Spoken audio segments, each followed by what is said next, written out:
തന്നോട് ഞാൻ 16 പ്രാവശ്യം ചോറിട്ടെ ചോദിച്ചതല്ലേ? ചോറും തന്നെയല്ലേ ഞാൻ പറഞ്ഞത്? അക്ഷരം മാറിയൊന്നുമില്ലല്ലോ. എന്റെ രാമൻകുട്ടി ഞാൻ 1000 പ്രാവശ്യം ഈ നായിന്റെ മോനോട് ചോദിച്ചതാ ചോറിട്ടെ. അപ്പൊ അവന്റെ അമ്മയുടെ തോറ്റോന്റെ വേദന തോറ്റോനെ അറിയൂ പുണ്യാളാ. I'm waiting. ആജുദ് മാമ കലാമി സെൽഹാൻ മോത്തി അൽബാനി.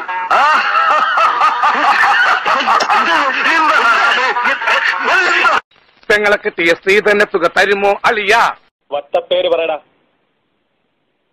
മീശമാധവൻ. ചന്തി കാണിച്ചു എന്ന് പറഞ്ഞൊരു കേസ് സർക്കാർ കടലാസിൽ ഞാൻ എങ്ങനെ എഴുതും പിള്ളേച്ച? വേണ്ട, ചന്തിന്ന് എഴുതണ്ട, കുണ്ടീന്നാവല്ലോ. എന്നെ കൊല്ലാതിരിക്കാൻ പറ്റുമോ?